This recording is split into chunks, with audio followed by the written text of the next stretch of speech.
Good morning. Uh, One of the ways of looking at practice, right? Looking at the project of enlightenment, the project of salvation, the integration of the sort of impermanent self and the mystery of the cosmos. One way of looking at all of that is in the precise and profound moment of mortality, and using that as a lens to reflect the practice, using the practice as a lens to reflect that moment, using the idea of preparing for that moment as motivation or as conformity. So where I'm going with this, the practices that I talk about here do two things that sound different, but are actually the same. One is how to move through the world, through our life, with integrity, grace, compassion.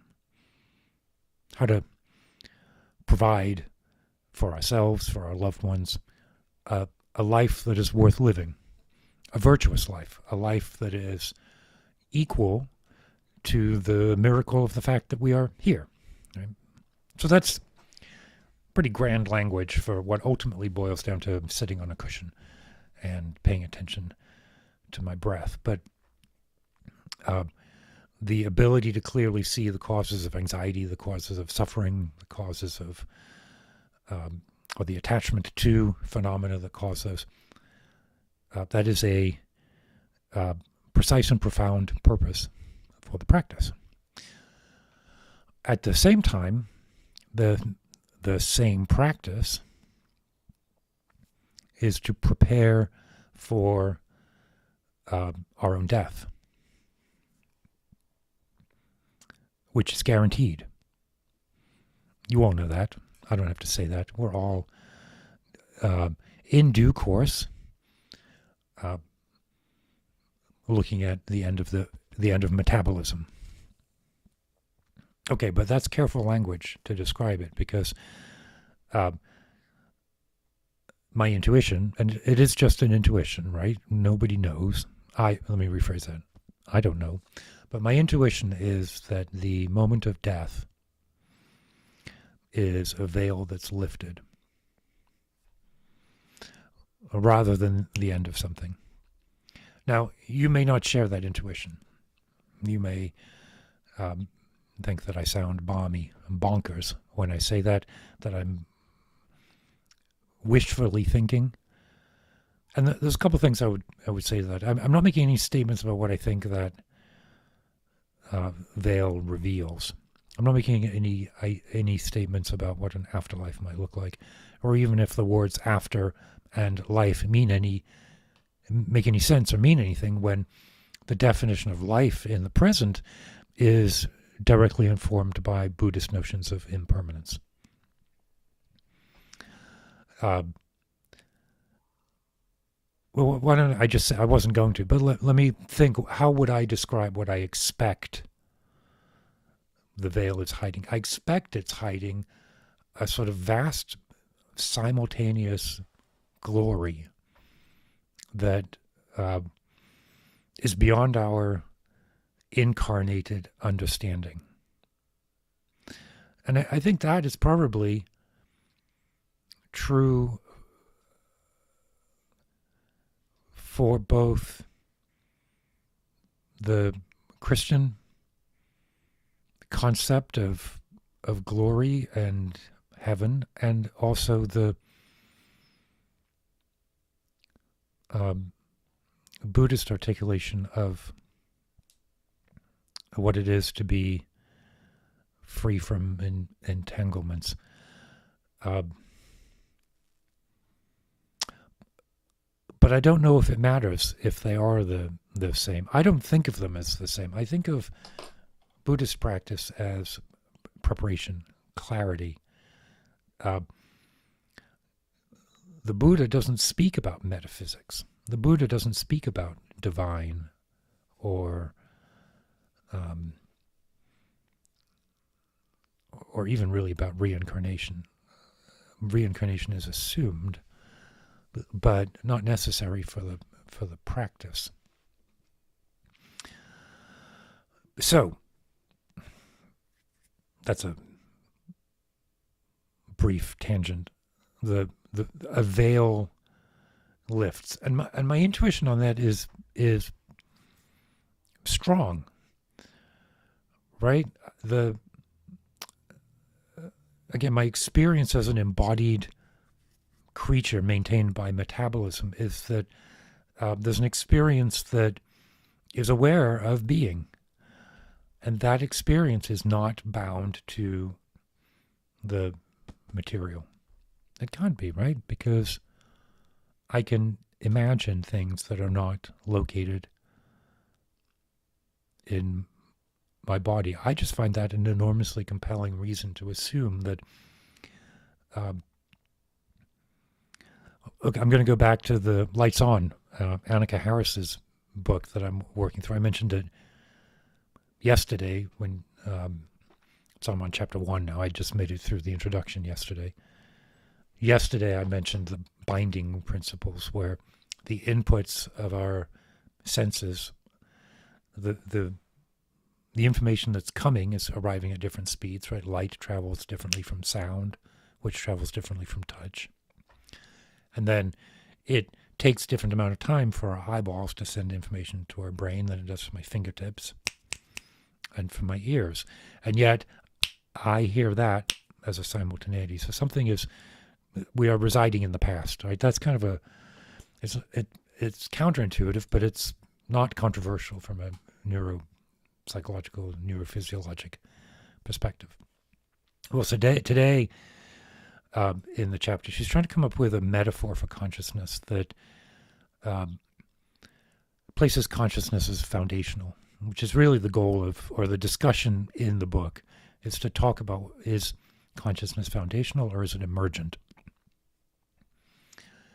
Emergent consciousness suggests that any system of suitable complexity will generate intelligence, or maybe it's better to say that intelligence arises from situations, circumstances, or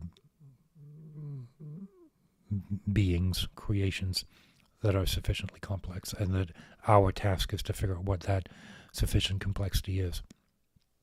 But what if it's the other way around? And you can see where I lean on this, right? When I talk about precipitant consciousness. So think about it, she's suggesting we think about it like gravity.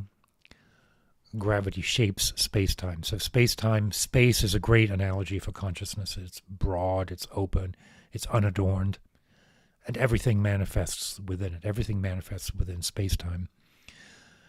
Matter shapes space-time.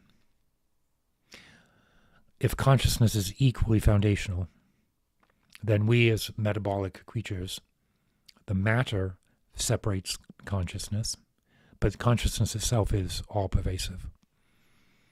And so then when the matter dissolves, the consciousness doesn't go anywhere, right? So that's kind of the mechanics of it that fit with my intuition of that lifting of the veil. And like I said, this is, as I examine myself, this is a really strongly held intuition for me. It makes no sense to me as a being that my being could end. I know that for many of you, the opposite intuition holds just as strongly, that when your material body is gone, the associated activity that manifests as intelligence and consciousness and awareness would also evaporate. I mean, it's essentially what Socrates said in his final night. We don't know, and he doesn't know. He didn't know then, at least. Look, if we end and our awareness ends with the energy required to maintain metabolism, then it's over, and there will be no regret because it will be over. If, on the other hand, some form of consciousness continues, Socrates talks about maybe he'll the veil will lift. You will wake up surrounded by wise people and continue a philosophical discussion for all eternity. Maybe you die and all physical ailments are gone and you're in the throne room of God singing holy, holy, holy, and without any necessary sense of the personality that I lived through, but still understanding who I am in relation to that glory. I don't know, but back to the original starting of the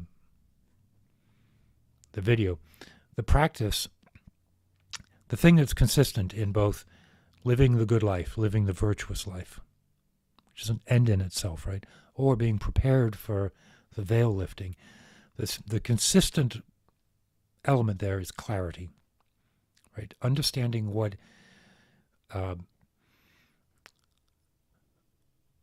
is a physical sensation, what is an emotion, what is a thought, which ones do I choose to act on, which ones have I control over? The answer to that is perhaps none of them.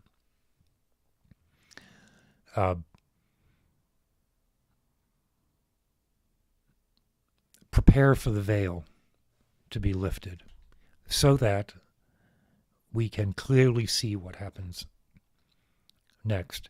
And if that is salvation and grace, I want to be present for that. I want that final moment to be the most lucid I've ever been. It's why I don't drink anymore. It's when people who drink too much stop drinking, it's never because we've decided I'm not going to drink anymore, because that's a decision that we make quite early on. It's just not one that we can live up to. What happens is that something better replaces it. And for me, the light was, I don't want to die like this. I don't want to die occluded. And then what that did was create space for the practice and for the virtuous life to unfold. So let's leave that there for now. I'm going to keep coming back to this forever, probably, because I really do think it is the core of motivation and aspiration for practice. And it touches all of the questions. How does mindfulness, awareness, consciousness fit with grace, salvation? What is virtue? What is it to cultivate? Where does the self fit in with that? Consciousness and self are not the same. It's the thread to pull on to get all of those questions going. And I want this channel to provoke those conversations, because I think those conversations are necessary for our, I don't know, civilization to continue. I don't know, our politics to be fixed. We should have a world where this is the project that we work on. So, keep your wits about you.